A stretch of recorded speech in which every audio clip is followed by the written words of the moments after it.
दोस्तों नमस्ते, मैं सुशील कुलकर्णी। आप देख रहे हैं एनालाइजर न्यूज हिंदी। हाल ही में उत्तर प्रदेश के मुख्यमंत्री योगी आदित्यनाथ ने सकल हिंदू समाज के लिए एक वाक्य कहा है और वो वाक्य है, बटेंगे तो कटेंगे।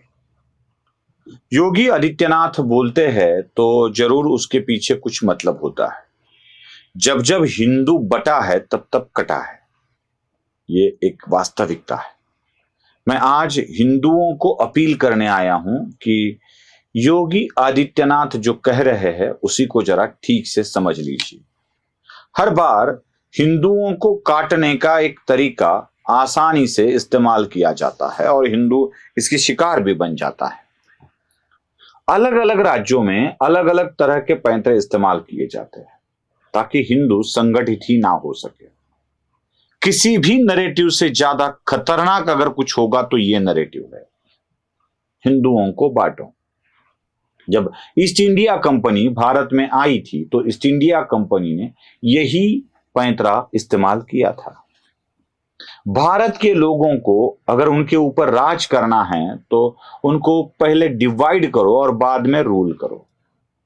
अगर भारतीय जनमानस पर, हिंदू जनमानस पर राज करना है तो उनकी यूनिटी को ही खत्म करना होगा। और किसी भी धर्म में, जाति में यही होता है। यूनिटी खत्म हो गई, आप इकट्ठा है, हम है, यह भावना चली गई तो खत्म हो गया, सब कुछ खत्म हो गया। भारत को तोड़ने के लिए सबसे आसान हथकंडा अगर कौन सा होगा तो यही होगा। सबसे पहले तो भारत में जो बात ऐसे फैलाई गई कि भारत में द्रविड़ और आर्य, यह एक नया पैंतरा चलाया गया। कहा गया कि द्रविड़ यहाँ के हैं, आर्य बाहर से आए।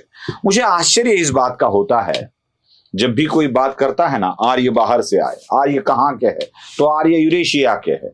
यूरेशिया क्या है तो यूरोप और एशिया, इन दोनों खंडों को मिलाकर जो खंड बनता था उसे यूरेशिया कहा जाता था। मतलब एशिया खंड भी यूरेशिया था और यूरोप खंड भी यूरेशिया ही था। तो उस वक्त भारत कौन से खंड में आता था तो यूरेशिया में आता था। तो यूरेशिया के लोग ही यूरेशिया में आ गए क्योंकि बाद में यूरोप और एशिया अलग हो गए। बस यही एक पैंतरा इस्तेमाल किया जाता है और द्रविड़ और आर्यों के बीच में लगाने की कोशिश की जाती है। फिर दक्षिण भारत और उत्तर भारत ऐसे दो भाग किए गए। दक्षिण हिंदुस्तान कहा गया उत्तर के भाग को, तो उनमें टुकड़े किए गए। फिर उत्तर में पूर्वोत्तर का एक हिस्सा अलग किया गया, जो टुकड़ा अलग है दिखाया गया।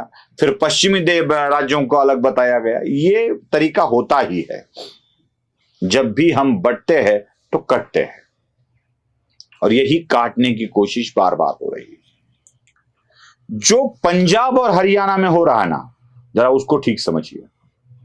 हिंदुओं को पंजाब और हरियाणा में बांटने के लिए किसान और गैर किसान, इन मुद्दों को उठाया जा रहा है क्योंकि वहां पर इंडस्ट्री भी बहुत है। तो इंडस्ट्री चलाने वाले और किसान, किसानों की मांगे अलग है, किसानों के दुख अलग है, और किसानों का आंदोलन छिड़ा जाता है। जब किसान आंदोलन की बात होती है तो हिंदू हिंदू नहीं होता है, वो किसान होता है या किसान नहीं होता है। उनको किसान में बांटने की कोशिश की गई। यही बात अगर हम मुंबई में देखें,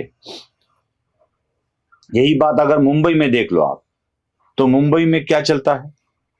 मुंबई में जाति नहीं चलती है, ये किसान गैर किसान नहीं चलता है। मुंबई में गुजराती वर्सेस मुंबई, यह किस्सा चलाया जाता है। Marathi versus non Marathi, Gujarati versus Marathi, इस तरह की बातें चलाई जाती है। ये कभी भी गुजराती और मराठी कम्युनिटी एकत्रित ना हो, वह हिंदू के हिसाब से ना सोचे, ऐसी ही बातें की जाती, क्योंकि ऐसा करने में ही हिंदुओं को डिवाइड करने वालों का भला है। तभी वो राज कर पाएंगे जब मुंबई का हिंदू अपने आप को हिंदू नहीं समझेगा। एक तो वो मराठी समझेगा या गुजराती समझेगा या दक्षिण भारतीय समझेगा या तो भैया समझेगा। अब जब परप्रांतियों की बात आती है तो उसमें भी डिवाइड करने लगते हैं।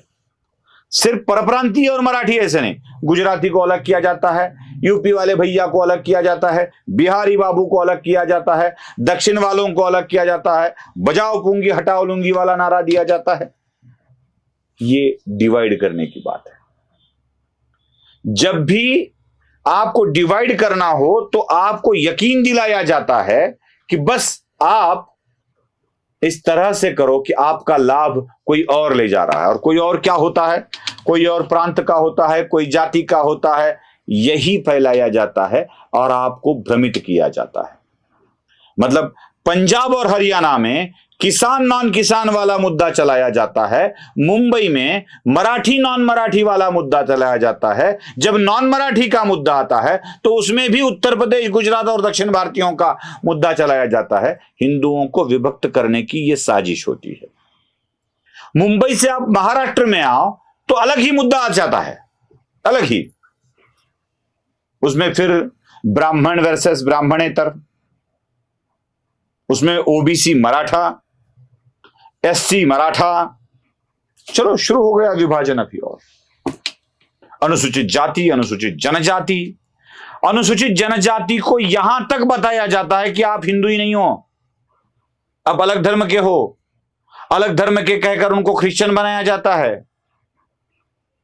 जब महाराष्ट्र में आप आते हो मुंबई छोड़कर, तो जातिगत मामलों में आपको उलझाया जाता है और उसी में बांटा जाता है, उसी में बांटा जाता है। फिर यहां का मराठा ओबीसी का विरोधक बन जाता है, यहां का एससी मराठा का विरोधक बन जाता है, मराठा एससी ओबीसी ब्राह्मणों के विरोधक बन जाते हैं। ब्राह्मण तो महाराष्ट्र में 4% से ज्यादा नहीं होंगे, ज्यादा से ज्यादा 4% होंगे। कोई 2.5 कहता है, कोई 3.5 कहता है, मैं 4 तक जाऊंगा, 4 से ज्यादा नहीं होंगे। इन 4 के दुश्मनों को दुश्मन बनाया जाता है, बाकी 96% को। यही एक तरीका होता है। आपको बांटो, आपका लाभ कोई और ले जा रहा है, यह आपके मन में इतना बता दो, इतना चला दो कि बस आप किसी के विरोधक बन जाओ। बटेंगे तो कटेंगे, ये उनको पता है। लेकिन जो बट रहे हैं ना, उनको पता नहीं है कि हम बट रहे हैं, इसलिए बट रहे हैं कि उनको काटना है, उनको काटना है। और वो बांटते ही है काटने के लिए। यह आपका मामला नहीं है, यह अलग मामला है। ये मराठों का मामला नहीं है, ये ब्राह्मणों का मामला है। मराठे बीच में ना आए, हम ब्राह्मण काटेंगे, ब्राह्मणों का विरोध कर रहे हैं। तो देखिए कैसे होता है। ब्राह्मण शाही बताते हुए, कभी भी ब्राह्मण शाही नहीं आई, ब्राह्मणों की शाही बताते हुए मराठाओं को भी उनके खिलाफ भड़काया जाता है और काटा जाता है। जब ये हट जाएंगे तो इनको काटना आसान हो जाएगा। पूर्वोत्तर राज्यों में कुछ अलग ही मसला है। जैसे उत्तर प्रदेश में सिर्फ जाति ही चलती है, वहां जाट, राजपूत, यादव, इनमें बांटा जाता है। ठाकुरों को अलग कर दो, जाटों को अलग कर दो, राजपूतों को अलग कर दो, यादवों को अलग कर दो। ये करते करते करते करते हिंदुओं की ताकत इतनी छिन्न विछिन्न कर दो कि खत्म हो जाए, ये आपस में ही लड़ते रहे, आपस में लड़कर मरे और हमें मारने की नौबत ही ना आए। पूर्वोत्तर राज्य में आप जाओगे ना, तो वहां पे आपको आदिवासी और नॉन आदिवासी इनमें उलझाया जाएगा और कहा जाएगा कि ये जो आदिवासी समुदाय है वो हिंदू ही नहीं है। कौन है फिर? भारत के मूल निवासी जो है, जो अक्सर इस्तेमाल किया जाता है शब्द, वह हिंदू ही तो है।